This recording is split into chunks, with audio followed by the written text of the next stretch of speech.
আজ কিন্তু অন্যান্য দিনের থেকে অনেকটাই সকালে ঘুম থেকে উঠেছিলাম, প্রায় 4:30 নাগাদ। কারণ আমার বরের ছিল মর্নিং শিফট, আর আমার বাড়ি থেকে ওর কাজের জায়গাটা অনেকটা ডিস্টেন্স। ওকে বাড়ি থেকে বেরোতে হয় 5টার সময়। তারপর আমি শুতেই পারতাম আধ ঘন্টা, কিন্তু আর শুতে ইচ্ছে করছিল না। যখন উঠেই পড়েছি তাই আর দেরি না করে আস্তে আস্তে কাজগুলো শুরু করে দিয়েছিলাম। সবাই তো জানো সকালবেলা আমি চারিদিকটা গোবর জল ছিটিয়ে দিই। এই গোবর জল ছিটানো নিয়ে একজন আমাকে কমেন্ট করেছে, অপূর্ব ভৌমিক বলেছে, গোবর জল না ছড়ালে অলক্ষ্যে বাস করে কেমন? তুমি গ্রামের মেয়ে বলে গোবর পেলে শহরের বউগুলো দেয় না, তাদের বাড়িতে অলক্ষ্মী বসবাস করে। কলেজে পড়তে যথেষ্ট শিক্ষিত তুমি। ওনাকে আমি প্রথমেই বলি সব শিক্ষা স্কুল কলেজ থেকে পাওয়া যায় না। আর সেকেন্ডলি বলি আমি কলেজে পড়াশোনা করেছি বলে এই নয় যে আমার পুরনো নিয়ম আচার সংস্কৃতি, আমার যে কালচার, সেগুলোকে আমি হেসে উড়িয়ে দেবো। আমি আমার সংস্কৃতি আমার কালচারকে ভীষণ ভালোবাসি। কিছু কিছু জিনিস মেনে নিতে হয়। আমি যদি বিশ্বাস করি লক্ষ্মী ঠাকুর আছে, তাহলে অলক্ষ্মীও আছে। হ্যাঁ, আমি গ্রামের বউ, তাই গোবর পেয়েছি। শহরে যারা থাকে তারা হয়তো গোবর পায় না। শহরের মানুষ কিভাবে অলক্ষ্মী বিদায় করে, তাদের বাড়িতে অলক্ষ্মী বসবাস করে কিনা, তারা গোবর কোথায় পায় সেটা আমার জানার কথা নয়, আর আমি জানিও না। আমি আমার সংস্কৃতি, আমার কালচার, আমার শিক্ষা, আমি যে শিক্ষাগুলো পেয়েছি সেগুলোই আমি তোমাদের সাথে শেয়ার করি। আর যিনি কমেন্টটা করেছেন ওনাকে বলছি, শহরের মানুষ কিভাবে অলক্ষ্মী বিদায় করে সেটা যদি জানার খুব ইচ্ছে হয় তাহলে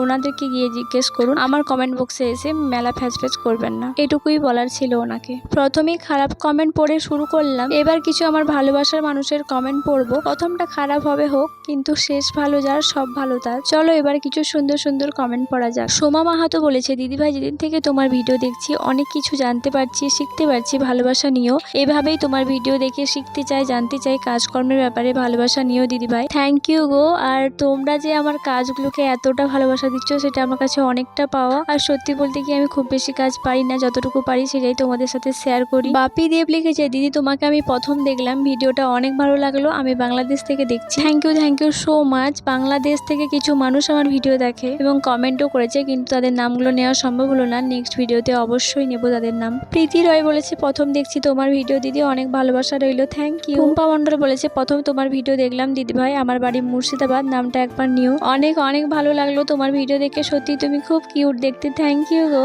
আরোহী দে বলেছে, খুব সুন্দর, আমি নিউ, আমি গুয়াহাটি থেকে বলছি, আমার নামটা নিউ। এই যে দিদি ভাই নিলাম তোমার নাম। দেখো তোমাদের সাথে কথা বলতে বলতে কিন্তু আমার সব কাজ কমপ্লিট হয়ে গেছে। নিচে এসে দেখি মা পিসিরা চা বানিয়েছে। আমাদের বাড়িতে সব দিন লিকার চা হয়, কিন্তু আমার লিকার চা খেতে খুব একটা ভালো লাগে না। আমি দুধ চা খেতে কিন্তু ভীষণ ভালোবাসি, কিন্তু আমাদের বাড়িতে দুধ চাটা হয় না, কারণ প্রায় সবার গ্যাসের সমস্যা, আর আমার তো প্রচন্ড গ্যাসের সমস্যা, তাই একটু এড়িয়েই চলি দুধ চা। আমার পরে ছোটা দুটা ডিউটি হচ্ছে, তাই আমি সকালবেলা সমস্ত কাজ কমপ্লিট করে মুড়ি খেয়ে নিই। আমার রান্না 10:30 11টার মধ্যে কমপ্লিট হয়ে যায়। তারপর আমি ভাতটা খেয়ে ফেলি, কারণ আমার বরের আসতে বেজে যায় 3টে। গ্যাসের সমস্যার জন্য বেশিক্ষণ খালি পেটে থাকি না।